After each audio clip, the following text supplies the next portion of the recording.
దివ్యవాణి TV ప్రేక్షకులందరికీ యేసు నామములో శుభాలు తెలియజేస్తూ నా స్వరం యేసు కోసమే అనే దివ్యవాకుకి మిమ్మల్ని అందరినీ ప్రేమతో ఆహ్వానిస్తూ ఉన్నాము.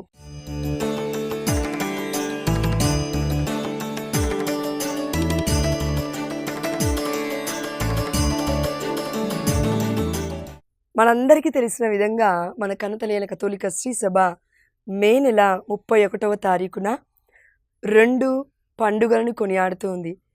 మొట్టమొదటిది త్రిత్వైక సర్వేశ్వరుని పండుగ, హోలీ ట్రినిటీ ఫీస్ట్ అని అంటాము.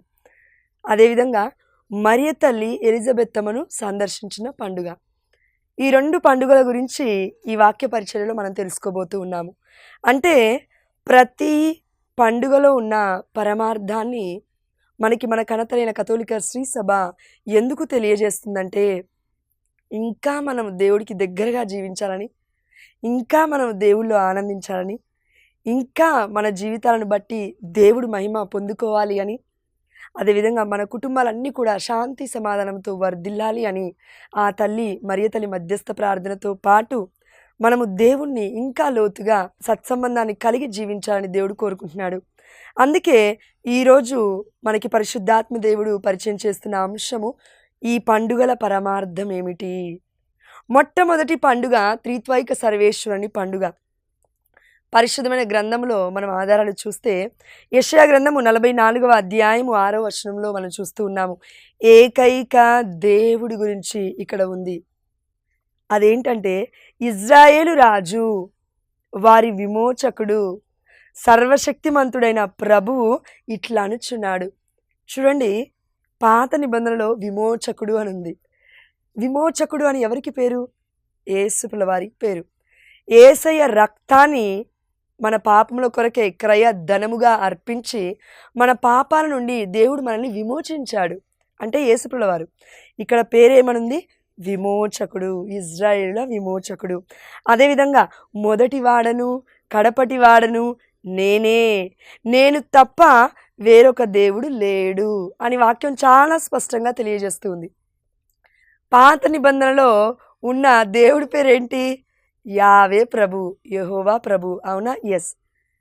ఆ ప్రభువుకున్న పేర్లు ఏంటంటే విమోచకుడు అని, ఆది అంతమునై ఉన్నవాడని, మొదటివాడు కడపటివాడను నేనే అని, నేను తప్ప వేరొక దేవుడు లేడు అని యావే ప్రభు మనకి చెప్తూ ఉన్నాడు. ఇదే మాట, ఇవే వాక్యాలు దర్శన గ్రంథము 22వ అధ్యాయము 13వ వచనంలో మనం చూస్తూ ఉన్నాము. యేసుప్రభుల వారు అక్కడ ఇలా అంటూ ఉన్నారు. నేనే ఆల్ఫా, నేనే ఒమేగా, నేనే మొదటివాడను, నేనే కడపటివాడను, నేనే ఆదిను అంతమునై ఉన్నాను, నేనే జీవవృక్షాన్ని అయ్యున్నాను. ప్రియమైన దేవుడు బిడ్డలారా, మనలందరినీ పాపం నుంచి విమోచించింది ఎవరంటే యేసుప్రభుల వారి యొక్క రక్తము. దేవుడి రక్తము మనల్ని కాపాడింది అని ప్రపంచం మొత్తం తెలుసు. పాప విమోచకుడు, మన రక్షకుడు, మన దేవుడు అనగానే మనకు గుర్తొచ్చేది కూడా యేసుప్రభుల వారే. అంటే తండ్రి, కుమార, పరిశుద్ధాత్మ దేవుడు. పేరుకే ముగ్గురు కానీ దేవుడు ఒక్కడే అనే విశ్వాసాన్ని మన కనతలైన కథోలిక శ్రీ సభ ఎన్నో సంవత్సరాల నుంచి, మన యొక్క పితరులు ఉన్నప్పటి నుంచి కూడా మనకి ఈ యొక్క సత్యాన్ని వెల్లడిస్తూ ఉంది. ఇది మనకు కరెక్ట్గా అర్థం కావాలి అంటే, తండ్రి, కుమార, పరిశుద్ధాత్మ పేరుకు ముగ్గురు అంటున్నారు, మళ్ళీ చెప్తున్నప్పుడేమో ఒక్కరే దేవుడు అని అంటున్నారు. ఇది ఎట్లా అర్థం చేసుకోవాలండి అంటే కనుక, ఇప్పుడు మనం మనుషులం ఉన్నామండి. ఇప్పుడు నేనున్నా అనుకోండి, నాలో ప్రాణం ఉంది అంటే ఆత్మదేవుడు ఉన్నాడు. అవునా? ఎస్. నాలో ప్రాణం ఉంది, నాలో ఆత్మ ఉంది, అదేవిధంగా నాకు దేహం ఉంది. అదే విధంగా తండ్రి, కుమార, పరిశుద్ధాత్మ. ఇంకా క్లియర్గా చెప్పాలి అని అంటే, సూర్యుడిని తీసుకోండి. సూర్యుడు ఉదయిస్తున్నాడు. అవునా? సూర్యుడి నుంచి ఏమొస్తుంది? వెలుగు వస్తుంది. సూర్యుడి నుంచి వెలుగు కాకుండా ఇంకొకటి కూడా వస్తుంది. ఏంటది? వేడి. అదేవిధంగా సూర్యుడు అని అనుకుంటే యావే ప్రభు అనుకుందాం. వేడి, వెలుగు. వెలుగు ఎవరు? యేసుప్రభుల వారు అనుకుందాం. వేడి ఎవరు? పరిశుద్ధాత్మకి సాదృశ్యం. అంటే తండ్రి, కుమార, పరిశుద్ధాత్మ. సూర్యుడు ఒక్కడే, ముగ్గురు లేరు అక్కడ, 3 సూర్యులు లేరు. అదేవిధంగా తండ్రి, కుమార, పరిశుద్ధాత్మ దేవుడు ఒక్కడే అనే సత్యాన్ని మన కథోలిక శ్రీ సభ మనకి బోధిస్తూ ఉంది. అంత మాత్రమే కాదు, మన యొక్క పూర్వీకుల కాలములో, మన పితరుల కాలములో, మన యొక్క పునీతులు నివసించిన కాలములో జోసెఫ్ కుపటినో అనే పునీతుడు ఉన్నాడు. ఆ పునీతుడి దగ్గరికి ఆయన గొర్రెల్ని కాస్తూ ఉన్నాడు. ఆ యొక్క షెడ్‌లో ఉంటూ ఉన్నాడు. గొర్రెలన్నిటిని అవి ఏమంటారండి, అవి కన్సీవ్ అవ్వగానే, డెలివరీ అవ్వగానే వాటిని మంచిగా క్లీన్ చేసి గొర్రె పిల్లని చూసుకుంటూ ఉన్నాడు. ఆయన ఒక గురువే, గురువు అవ్వాల్సిన వాడే. కానీ గురువు ప్లేస్‌లో లేకుండా వచ్చి గొర్రెలను పోషిస్తూ ఉన్నాడు. అదే ఆయనకి ఆనందం. ఎక్కువగా చదువుకోలేదు జోసెఫ్ కుపటినో గారు. అయితే ఈ పునీతుడు ఏం చేస్తున్నాడంటే ఒకరోజు చలికాలం, ఫుల్లు చలి ఉంది. బయటకొచ్చి అక్కడ మంచిగా ఆ యొక్క కట్టెలన్నీ కాల్చుకొని ఆడ కూర్చొని మంచిగా వేడి కాల్చుకుంటూ ఉన్నాడు. ఆ సమయంలో సడన్‌గా బిషప్ గారొచ్చారు. ఆనాడు ఆ సమయంలో ఉన్న బిషప్ గారొచ్చారు. వచ్చి ఒక సాధారణమైన వ్యక్తిలాగా మాట్లాడుతూ ఉన్నాడు జోసెఫ్ కుపటినో గారితో. సాయంత్రం అవుతూ ఉంది సమయం. ఆల్మోస్ట్ చీకటవుతూ ఉంది. అయితే ఆ బిషపు మాట్లాడుతూ సన్నిహితంగా ఉంటూ జోసెఫ్ కుపటినో గారితో ఇలా అన్నాడంట, తండ్రి, కుమార, పరిశుద్ధాత్మ దేవుని గురించి నువ్వేమైనా చెప్పగలుగుతావా? ఎగ్జాంపుల్ ఏదైనా ఇవ్వగలుగుతావా? ఇంకా లోతుగా మనం అర్థం చేసుకోవడానికి అని అడగగానే జోసెఫ్ కుపటినో గారు అన్నారంట, ఒక చిన్న దుప్పటి తీసుకున్నారంట. దుప్పటి తీసుకొని ఒక మడత పెట్టి పిత్త సర్వేశ్వరుడు, రెండో మడత పెట్టి పుత్ర సర్వేశ్వరుడు, మూడో మడత పెట్టి పవిత్రాత్మ సర్వేశ్వరుడు. అంటే ఒక దుప్పటిని 3 ఫోల్డింగ్స్ చేసి తండ్రి, కుమార, పరిశుద్ధాత్మ దుప్పటి ఒకటే. అదేవిధంగా దేవుడు ఒక్కడే, కానీ పేరుకు ముగ్గురు అయినప్పటికీ వారి స్వభావము, వారి యొక్క దైవత్వము ఎందులో కూడా గుణగణాలలో వారు తీసిపోలేదండి. ఈక్వాలిటీ అనమాట. పిత సర్వేశ్వరుడు, పుత్ర సర్వేశ్వరుడు, పవిత్రాత్మ సర్వేశ్వరుడు ముగ్గురు ఒక్కరే అని మన కనతలైన కథోలిక శ్రీ సభ ఇలాంటి ఎగ్జాంపుల్స్ ద్వారా మనకి ఎక్స్ప్లెయిన్ చేస్తూ ఉంది. ఇంత చెప్పినప్పటికీ కూడా అర్థం కావట్లేదండి అని అంటే కనుక నిజమే, అర్థం కాకుండానే ఉండాలి. ఎందుకంటే దైవము, దైవ సంభూతుడు మనకి ఎట్లా అర్థమవుతాడండి? మనము దేవుని చేయలేదు, దేవుడు మనల్ని చేసుకున్నాడు. కాబట్టి ప్రియమైన దేవుడు బిడ్డలారా, ఈ పండుగలో ఉన్న పరమార్థం ఏంటి అని అంటే మనం ఏం తెలుసుకోవాలి మరి ఈ పండుగ ద్వారా? దేవుడు ఒక్కడే, ప్రపంచాన్ని ఏలుతున్న దేవుడు ఒక్కడే. అన్యులకైనా, క్రైస్తవులకైనా, లేదంటే ముస్లిమ్స్కైనా, ఇంకా ఎన్ని మతాలున్నాయో, ఎన్ని జాతులున్నాయో, ఎన్ని కులాలున్నాయో, ఎన్ని భాషలున్నాయో అందరికీ దేవుడు ఒక్కడే. ఆ దేవుడి పేరే యేసయ్య. నిన్ను నన్ను సృష్టించిన దేవుడు. అందుకే దేవుడు అంటున్నాడు, నేను ఆది అంతము, ఎవ్వరు పుట్టకముందే నేనున్నాను. నేను ఆల్ఫా ఒమేగా, నాకు ఆది లేదు, చివరి కరెక్ట్గా చెప్పాలంటే అంతం కూడా లేదు. ఎవరు కూడా చెప్పలేరు అని అర్థం దానికి. ప్రియమైన దేవుడు బిడ్డలారా, ఈ సమయంలో యోహాను సువార్త 14వ అధ్యాయము 21వ వచనం ఒకసారి చదువుదామండి. నా ఆజ్ఞలను స్వీకరించి పాటించువాడే నన్ను ప్రేమించువాడు, నన్ను ప్రేమించువాడు నా తండ్రి వలన ప్రేమింపబడును. యేసుప్రభుల వారు శిష్యులతో చెప్తున్న మాట. మోక్షారోహణం అయిపోతూ ఉన్నాడు. నేను మీకు ఆదరణకర్తను పంపిస్తాను, మీరు బాధపడకండి. అనాథలుగా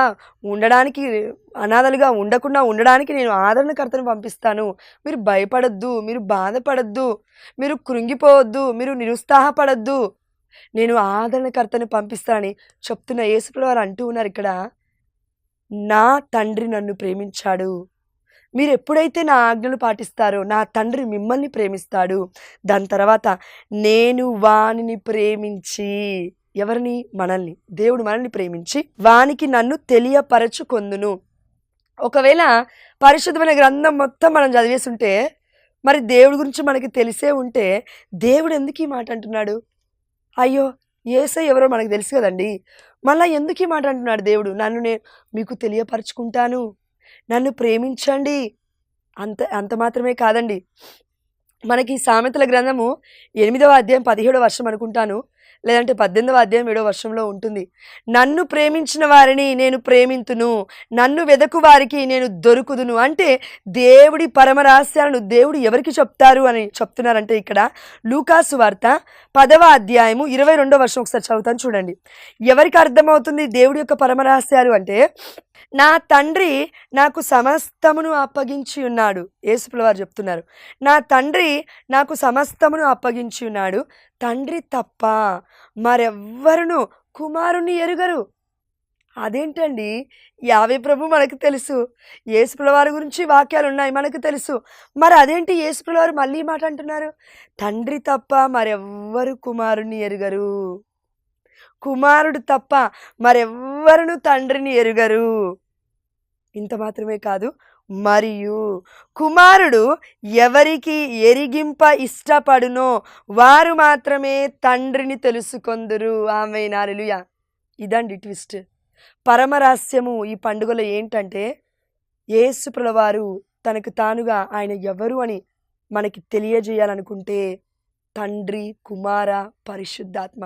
అంతెందుకండి, పాత నిబంధనలో యావే ఆత్మ అనుంది, దేవుడి ఆత్మ అనుంది. కొత్త నిబంధనలో యేసయ్య ఆత్మ అనుంది, పరిశుద్ధాత్మ అనుంది. యేసు ప్రభువారు మళ్ళీ అంటున్నారు యోహాను సువార్త 14వ అధ్యాయములో, ఇదిగో నేను వెళ్తే తప్ప ఆదరణకర్త మీ దగ్గరికి రాలేడు. నేను వెళ్తున్నాను, అయితే మళ్ళీ కొన్ని రోజుల తర్వాత మీ దగ్గరికి వస్తాను. ఏంటండి ఈ మాటలని, ఈ వాక్యాలన్నీ ఏంటి? యేసు ప్రభుల వారిలో తండ్రి, పరిశుద్ధాత్మ దేవుడు లీనమైపోయి ఉన్నారు. యేసు ప్రభుల వారు తండ్రి, పరిశుద్ధాత్మ దేవుడు ముగ్గురు ఒకే రీతిగా ఉన్నారు అనే విషయాన్ని మనం అర్థం చేసుకోవాలి. అంత మాత్రమే కాదు, ఆదికాండం 1వ అధ్యాయం 26వ వచనం మనం చూస్తూ ఉన్నాం. మమ్ము పోలి ఇప్పుడు మానవుని చేస్తాము అని అంటున్నారు. మమ్ము అంటే తండ్రి, కుమార, పరిశుద్ధాత్మ ముగ్గురు అక్కడ ఉన్నారు. అందుకే మానవుణ్ణి ఎవరి పోలికల్లో చేసుకున్నారు? పోలిక ఎవరికి ఉంటుందండి? స్వభావం ఎవరికి ఉంటుందండి? యేసు ప్రభుల వారి యొక్క స్వభావమే కదా, దైవ స్వభావంలోనే కదా దేవుడు మనల్ని చేసుకుంది. అందుకే కదా ఆదాము ఏవ పాపం చేసినప్పుడు దేవుడు బాధపడ్డాడు. త్రిత్వైక సర్వేశ్వరుని పండుగ మన కనతలైన కథోలిక శ్రీ సభ త్రిత్వ ఏక, ముగ్గురు కానీ ఒక్కరే ఏక సర్వేశ్వరుడు యొక్క పండుగను కనతలైన కథోలిక శ్రీ సభ ప్రపంచవ్యాప్తంగా యూనివర్సల్ క్యాథలిక్ చర్చ్ కొనియాడుతుంది అనే విషయాన్ని మనం గుర్తుపెట్టుకోవాలి. మొట్టమొదటి పండుగని మనం తెలుసుకున్నాము, త్రిత్వైక సర్వేశ్వరుని పండుగ.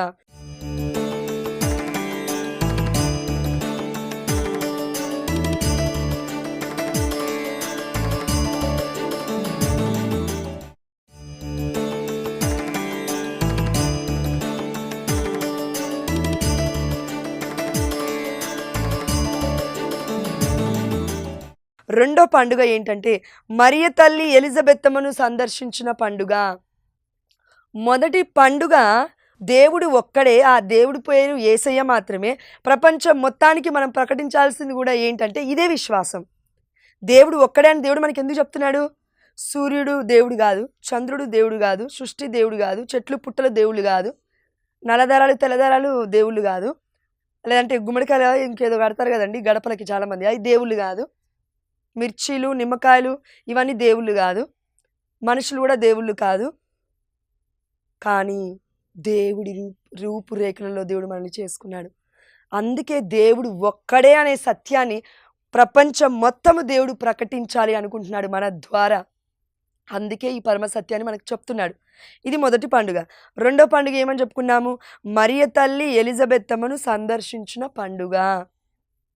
పితా, పుత్ర, పరిశుద్ధాత్మ దేవుడి యొక్క పండుగకి మరియ తల్లి ఎలిజబెత్తమ్మను సందర్శించిన పండుగకి ఏమైనా కనెక్షన్ ఉందా, ఏమైనా సంబంధం ఉందా అని ఆలోచిస్తే లూకాసు వార్త 1వ అధ్యాయము 35వ వచనం ఒకసారి మనం ధ్యానిద్దాం. అందుకు ఆ దూత, ఎవరు ఇక్కడ దూత ఎవరు? గాబ్రియేలు దూత. పవిత్రాత్మ నీపై వేంచేయును, సర్వోన్నతుని శక్తి నిన్ను ఆవరించును, పవిత్ర శిశువుకు అంటే దేవుడి కుమారుడికి నీవు జన్మనిస్తావు అని దూత అమ్మ మరియ తల్లితో మాట్లాడుతూ ఉంది. ప్రియమైన దేవుడి బిడ్డలారా, ఇక్కడ తండ్రి ఎవరు? సర్వోన్నతుని శక్తి నిన్ను ఆవరించును. దేవుడి శక్తి అంటే యావే ప్రభు శక్తి అని అర్థం. పవిత్రాత్మ నీపై వేంచేయును, మూడో వ్యక్తి అయిన పరిశుద్ధాత్మ దేవుడు. అమ్మ మరియ తల్లి ఎవరికి జన్మనిస్తుంది? పవిత్ర శిశువుకి, దేవుడి కుమారుడికి నీవు జన్మనిస్తావు. అంటే ముగ్గురు ఇక్కడ ఉన్నారు, తండ్రి ఉన్నాడు, కుమారుడు ఉన్నాడు, పవిత్రాత్మ దేవుడు ఉన్నాడు. అయితే ఇప్పుడు దేవుడి యొక్క సన్నిధితో మరియ తల్లి దివ్యమైన మందసముగా కదిలి ఎలిజబెత్తమ్మను దర్శించడానికి వెళ్తుంది. ఎక్కడ చూసాము? లూకాసు వార్త 1వ అధ్యాయం 39వ వచనంలో ఆ రోజులలో మరియమ్మ యూదా సీమలో పర్వత ప్రాంతము గల పట్టణమునకు త్వరితముగా ప్రయాణమైపోయెను. ఆమె జకర్యా ఇంటిలో ప్రవేశించి ఎలిజబెత్తమ్మకు వందన వచనములు పలికెను. ఆమేన్, హల్లెలూయా. ప్రియమైన దేవుడి బిడ్డలారా, వందన వచనములు అంటే శుభవచనములు. ఈ రోజుల్లో మనం చాలామంది ఇండ్లకి వెళ్తూ ఉంటాం కదండి, చుట్టాల ఇంట్లో కానీ స్నేహితుల ఇంట్లో కానీ వెళ్తున్నప్పుడు వాళ్ళు కొంచెం బాగుపడితే ఓర్వలేం, మనకన్నా కొంచెం మంచిగా ఉంటే ఓర్వలేం. ఒకవేళ ఒకరికి కారుండి వాళ్ళకి 2 కార్లుంటే ఓర్వలేరు. వీళ్ళకి ఒకటే ఇల్లుండి వాళ్ళకి 2 ఇండ్లుంటే ఓర్వలేరు. వీళ్ళకి ఒకే ఎకరం భూమి ఉండి వాళ్ళకి 10 ఎకరాల భూమి ఉంటే ఓర్వలేరు. అంటే మరియ తల్లి అదంతా చూడట్లేదు. దేవుడి యొక్క దివ్యమందసమైన ఆ తల్లి దేవుడి సన్నిధిని మోసుకొని వెళ్తూ పరిశుద్ధమైన శుభవచనములు, దైవ వాక్కులు పలుకుతుంది, ఆశీర్వాద పలుకులు పలుకుతుంది. ఈ రోజులలో మనలో ఎంతమందిమి వారి ఇంటికి వెళ్ళగానే దేవుడు మిమ్మల్ని దీవించునుగాక, సమృద్ధిగా ఆశీర్వదించునుగాక, లేదంటే బాగున్నారా అమ్మా, బాగుండాలి మీరు అని మనలో ఎంతమంది చెప్తున్నాం హృదయపూర్వకంగా అండి, బయట నోటి మాటలు కాదు. మరియ తల్లి హృదయ అంతరంగము నుండి దేవుని స్తుతించగలిగింది కాబట్టి దేవుడు మనుషుడి యొక్క మానవ పాత్ర అయిన మరియ తల్లి గర్భంలో పుట్టుట ఎంత ఉన్నతమైన విషయం, ఎంత అమూల్యమైన విషయం, ఎంత ఆశీర్వదింపబడిన విషయం అండి. ఈ రోజుల్లో ఎంతోమంది భార్యాభర్తలు చూస్తూ ఉన్నాం, పెళ్లి చేసుకున్న తర్వాత సంవత్సరాలు ప్రార్థన చేసినా కూడా పిల్లలు పుట్టట్లేరని ఎన్నెన్నో హాస్పిటల్ తిరుగుతూ ఉన్నారు. కానీ మరియ తల్లి జోజప్ప గారితో సంబంధం లేకుండానే దేవుడి యొక్క పరిశుద్ధాత్మ కృప వల్ల ఆ తల్లి గర్భాన్ని పొందుకొని దేవుడి కుమారుడికి జన్మనిస్తుంది. ప్రియమైన దేవుడు బిడ్డలారా, ఆ తల్లిలో ఉన్న గొప్పతనం ఏంటంటే, నా హృదయము ప్రభుని స్తుతించుచున్నది, నా రక్షకుడగు దేవుని అందు నా ఆత్మ ఆనందించుచున్నది. చూడండి, ఎలిజబెత్తమ్మ ఒక మాట అన్నారు ఇక్కడ, ప్రభు పలికిన వాక్కులు నెరవేరునని విశ్వసించిన నీవు ఎంత ధన్యురాలవమ్మా అని ఒక మాట అనగానే మరియ తల్లి విశ్వసించింది. నాకు దేవుడు తన కుమారుని ఇచ్చేశాడని నమ్మింది. ఇంకా చూడలేదు, టెస్టింగ్కి వెళ్ళలేదు, పరీక్షలకు వెళ్ళలేదు, గర్భఫలం పొందుకుందనే నిర్ధారణ కూడా రాలేదు. అయినప్పటికీ నా హృదయం ప్రభుని స్తుతించుచున్నది, నా రక్షకుడగు దేవుని యందు నా ఆత్మ ఆనందించుచున్నది. ఎందుకంటే ఈ దీనురాలి దీనావస్థను దేవుడు కటాక్షించాడు. ఇక నుండి తరతరముల వారందరూ కూడా నన్ను ధన్యురాలని పిలిచెదరు. ఆమేన్, హల్లెలూయా. ప్రియమైన దేవుడు బిడ్డలారా, అబ్రహాము కాలంలో మనం చూస్తే ఇప్పుడు కూడా విశ్వాసుల తండ్రి ఎవరు అని అంటే టపిక్కిమని చెప్తాం మనం అందరం, ఎవరని? అబ్రహాము అని. అవునా? ఎస్. మరి అబ్రహాము గారు ఆ జనరేషన్ నుంచి ఈ జనరేషన్ వరకు విశ్వాసులందరికీ తండ్రి. దేవుడిచ్చిన కృప, దేవుడిచ్చిన నిబంధనలో ఆయన ఉన్నాడు కాబట్టి ఆ యొక్క పేరు ఆయనకు వచ్చింది, అబ్రహాము గారికి, ప్రవక్తకి. మరి మరియ తల్లికి ఉన్న పేరేంటి, టైటిల్ ఏంటంటే దేవుడి తల్లి. దేవుడి తల్లి, లూకాసు వార్త 1:43. అంత మాత్రమే కాదు, తరతరముల వారు నిన్ను ధన్యురాలని పిలుస్తారు. మరియ తల్లి స్తోత్ర గీతం పాడింది. అయితే పరిశుద్ధమైన గ్రంథం ఎలా లిఖింపబడింది? పరిశుద్ధాత్మ ప్రేరణ చేత రాయబడి ఉంది. మనుషులు రాశారు, కానీ పరిశుద్ధాత్మ ప్రేరణ ద్వారా లూకాసు వార్తలో ఉంది. అంటే పరిశుద్ధాత్మ దేవుడు అమ్మ మరియ తల్లికి చెప్తున్న మాట ఏంటంటే, నిన్ను తరతరముల వారు ధన్యురాలని పిలుస్తారమ్మా. ఏ తరము? అబ్రహాం ఉన్న తరం కాదు, అబ్రహాం కంటే ముందున్న తరం, నోవా కాలంలో ఉన్న తరం, ఆదాము ఏవ కాలంలో ఉన్న తరం, అబ్రహాము ఉన్న తరంలో ఉన్న తరం, అబ్రహాము తర్వాత ఈసాకు తరం, ఈసాకు తర్వాత యాకోబు తరం, యాకోబు తర్వాత ఏసావు తరం, ఏసావు తర్వాత మోషే తరం. ఇంకా ఎన్ని ప్రవక్తల తరాలు ఉన్నాయో అన్ని ప్రవక్తల తరాలు మొత్తం ఇప్పటి వరకు. ఇప్పుడు మనం చచ్చిపోతాం, మళ్ళీ మన యొక్క జనరేషన్, వేరే జనరేషన్ పుడుతుంది కదా, మనకి పిల్లలు పుడతారు కదా, ఆ తరం. అంటే పుట్టేటోళ్ళు పుడుతున్నారు, చచ్చిపోయేటోళ్ళు చచ్చిపోతున్నారు. అన్ని తరాలకు మరియ తల్లి ఎవరంట? తరతరముల వారు నిన్ను ధన్యురాలని పిలిచెదరు. ఆమేన్, హల్లెలూయా. అబ్రహాం గారు కేవలము విశ్వాసుల తండ్రి అని ప్రపంచం పలుకుతుంది, కానీ మరియ తల్లిని అలా అంటలేదు. ప్రపంచం మొత్తానికి మరియ తల్లి తల్లి, ఎందుకంటే దేవుడికి జన్మనిచ్చింది కాబట్టి. అందుకే మనం మరియ తల్లిని ఒక టైటిల్తో పేరు పెట్టి పిలుస్తుంటాం కదండి, మరియ తల్లి, మదర్ ఆఫ్ చర్చ్. అంటే కథోలిక శ్రీసభకి తల్లి, ప్రపంచవ్యాప్తంగా ఉన్న శ్రీసభకి తల్లి అని మొన్ననే మనం పండుగ కూడా కొనియాడి ఉన్నాం. కాబట్టి ప్రియమైన దేవుడు బిడ్డలారా, త్రిత్వైక సర్వేశ్వరుని పండుగలో ఉన్న పరమార్థం, మరియ తల్లి ఎలిజబెత్తమ్మను సందర్శించిన పండుగలో ఉన్న పరమార్థం ఏంటంటే తండ్రి, కుమార, పరిశుద్ధాత్మ.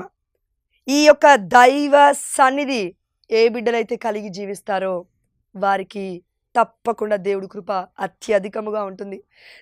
తరముల వారు ధన్యులని మరియ తల్లి మాత్రమే కాదండి, మనము కూడా ధన్యులమే. మనం కూడా ధన్యులమే అండి. దేవుడు మనకి ధన్యులం అనే పేరు ఇచ్చారు తెలుసా? ఎక్కడండి అని అంటున్నారా? కీర్తన గ్రంథము 2వ అధ్యాయము 6వ అధ్యాయంలో మనం చూస్తున్నాము 12వ వర్షం దగ్గర, దేవుణ్ణి ఆశ్రయించువారు ధన్యులు. ఆమేన్, హల్లెలూయా. దేవుణ్ణి ప్రేమించువారు ధన్యులు. ఆమేన్, హల్లెలూయా. అంత మాత్రమే కాదు, మత్తయి సువార్త 5వ అధ్యాయం 3వ వర్షం నుండి, దీనాత్ములు ధన్యులు. ఆమేన్, హల్లెలూయా. శోకార్తులు ధన్యులు, వినమ్రులు ధన్యులు, నీతి నిమిత్తము ఆకలి దప్పుకులుగా వారు ధన్యులు, దయామయులు ధన్యులు, హృదయ శుద్ధి కలవారు ధన్యులు, శాంతి స్థాపకులు ధన్యులు, ధర్మార్థము హింసితులు ధన్యులు.